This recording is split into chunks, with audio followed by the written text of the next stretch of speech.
नमस्कार, इन खबर में आपका स्वागत है। इस समय हमारे साथ हैं शिवसेना की राज्यसभा सांसद प्रियंका चतुर्वेदी, जो बोलती हैं, बेबाक बोलती हैं और अपने अंदाज में हर सवाल का जवाब देती हैं। आपका स्वागत है। Thank you so much. इस समय जो राजनीति देश में चल रही है, बदजुबानी की राजनीति, क्या सोचती हैं आप?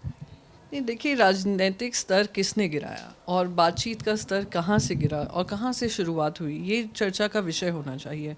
आप देख रहे हैं कि अभी विपक्ष के साथ ये हो रहा है कि कहीं भी संसद में आवाज़ उठाने नहीं देंगे, क्योंकि संसद जैसे ही चालू होता है सत्ता पक्षी सांसद उसको बंद कर देते हैं।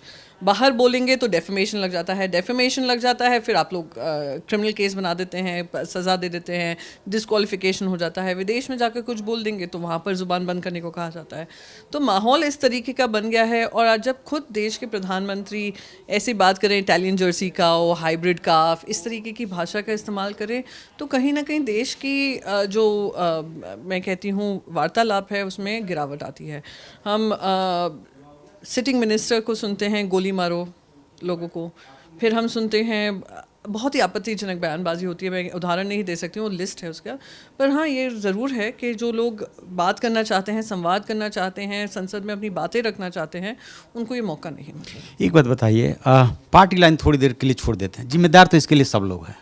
नहीं, जिम्मेदारी सभी की बनती है। पर आप देखिए, पहले भी सत्ता पक्ष होता था, विपक्ष होता था, पर आप इस तरीके की स्तर देखते थे। वो आपको कहना पड़ेगा कि कहीं ना कहीं जिस तरीके से एक स्वभाव बन चुका है कि हम कुछ भी बोल देंगे, हम निकल पड़ेंगे और सब कुछ चलता है, फिर हम ये वाटर बाउटरी करने लग जाएंगे, तो दोनों तरफ, एक तरफ ही क्यों बोलता रहेगा, दूसरा तरफ भी करेगा काम। तो एक ज़माना था जहाँ पे वाजपेयी जी और नेहरू जी संवाद करते थे और कितना सम्मान से करते थे। एक ज़माना हमने अरुण जेटली जी और चिदम्बरम जी हों, कपिल सिब्बल जी रहे हों, उनका भी ज़माना देखा है। हमने प्रधानमंत्री डॉक्टर मनमोहन सिंह जी के बातें सुषमा स्वराज जी के साथ सुनी हों, कितना सम्मान के साथ बात होती बिल्कुल। थी। तो ये कहीं ना कहीं खत्म हुआ है, उसकी जिम्मेदारी मैं केंद्र सरकार की मानती ये हूँ। जो सौहार्द आपस में अच्छे रिलेशन, मतलब सत्ता पक्ष और विपक्ष दुश्मन नहीं है, विचारों का अंतर हो सकता है, विचारों में मतभेद हो सकते हैं। हाँ, मनभेद कभी नहीं हुआ था। और अब आप ऐसे स्थिति बन गई है कि आप सेंट्रल हॉल में भी बैठे हैं तो आप लोग अपने ही लोगों के साथ बैठते हैं, वो लोग भी कतराते हैं हमारे साथ बात करने को। हम सोचते हैं कि क्या बात करें, वो लोग कहीं संकट में ना आ पड़ें। तो एक माहौल बन गया है, जो मैं कहूँगी, जो इंग्लिश में एक वर्ड होता है टॉक्सिक माहौल, कि अगर तुम उनके साथ दिख गए तो शायद उन बेचारों पे इंक्वायरी आ जाएगी। हम अगर कुछ बोल दिए तो कहाँ तक बात चली जाएगी। अगर हमने कुछ कहा तो शायद हो सकता है आईबी हमारे पीछे लग जाएगी। पेगासस के बाद अब एक नया सॉफ्टवेयर ढूंढा जा रहा है। तो ये सारी चीज़ें हैं जहाँ पे आपको भी ऐसा लगता है कि यदि हमने कुछ बोला तो आईबी पीछे लग जाएगी? ये तो सब जगह यही फीलिंग है। आज आप कोई कॉर्पोरेट से पूछ लीजिए कि क्यों वो लोग अपनी आवाज़ नहीं रखते हैं, सीधा उनके घर नेक्स्ट डे ईडी पहुँच जाती है। आप सत्ता विपक्ष में किसी से भी पूछिए, जो आप उदाहरण दे रही हूँ, आप कोई भी लीडर ऐसा देख लीजिए जो बेबाकी से बात करते हों, उनके ऊपर ईडी के केसेस लगे कि नहीं लगे। संजय राउत जी को जेल में डाला, संजय राउत जी का बेल ऑर्डर अगर किसी ने पढ़ा होगा, ये पढ़ने लायक चीज़ है, उसको इलीगल और अनकॉन्स्टिट्यूशनल कहा गया। अच्छा। कि एक सिविल केस को आपने क्रिमिनल केस बनाने की कोशिश की जहाँ पे वो इन्वॉल्व भी नहीं थे। ये इतना जोर का थप्पड़ ईडी को मारा है। तो आप ये समझ सकते हैं ये माहौल बना हुआ है।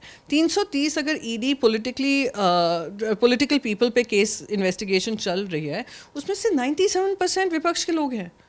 तो ऐसा तो नहीं हो सकता ना कि एक ही वॉशिंग मशीन चलती है, दूसरी वॉशिंग मशीन डिफंक्ट पड़ी हुई है।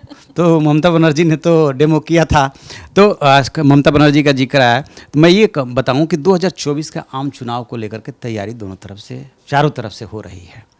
लेकिन इसमें कई दल ऐसे हैं जिनके आपस में इंटरेस्ट टकराते हैं। जैसे अभी शिवसेना, जिस पार्टी से आप ताल्लुक़ रखते हैं, राहुल गांधी जब गए अपनी यात्रा पे तब भी वहाँ पे वीर सावरकर के बारे में बोले, अब भी बोले, और अब भी बात आई थी कि आल पार्टी मीटिंग जो बुलाई गई थी उसमें शरद पवार ने भी बात रखी। तो कैसे आप लोग एडजस्टमेंट करेंगे? नहीं, बेबाकी से हमने भी अपनी बात रखी।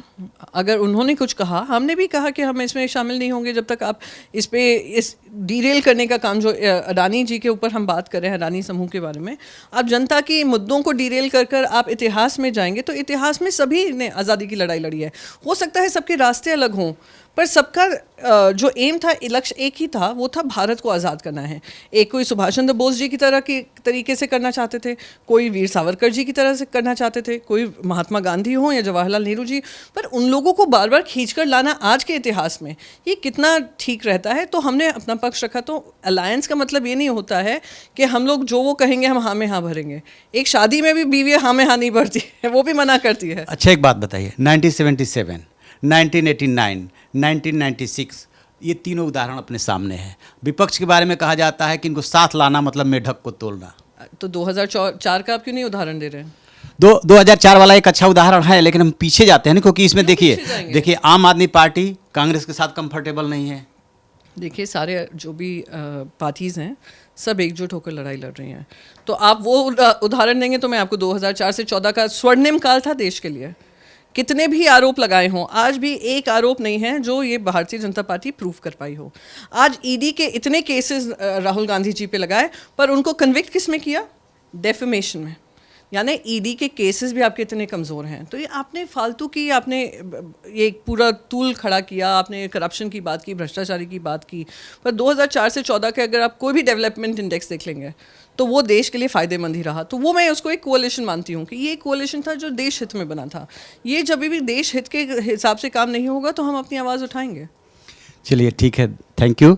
ये थी प्रियंका जी, बोली बेबाक बोली। जाएंगे साथ में, सारा विपक्ष मिल करके जाएगा, जो होगा आगे देखा जाएगा।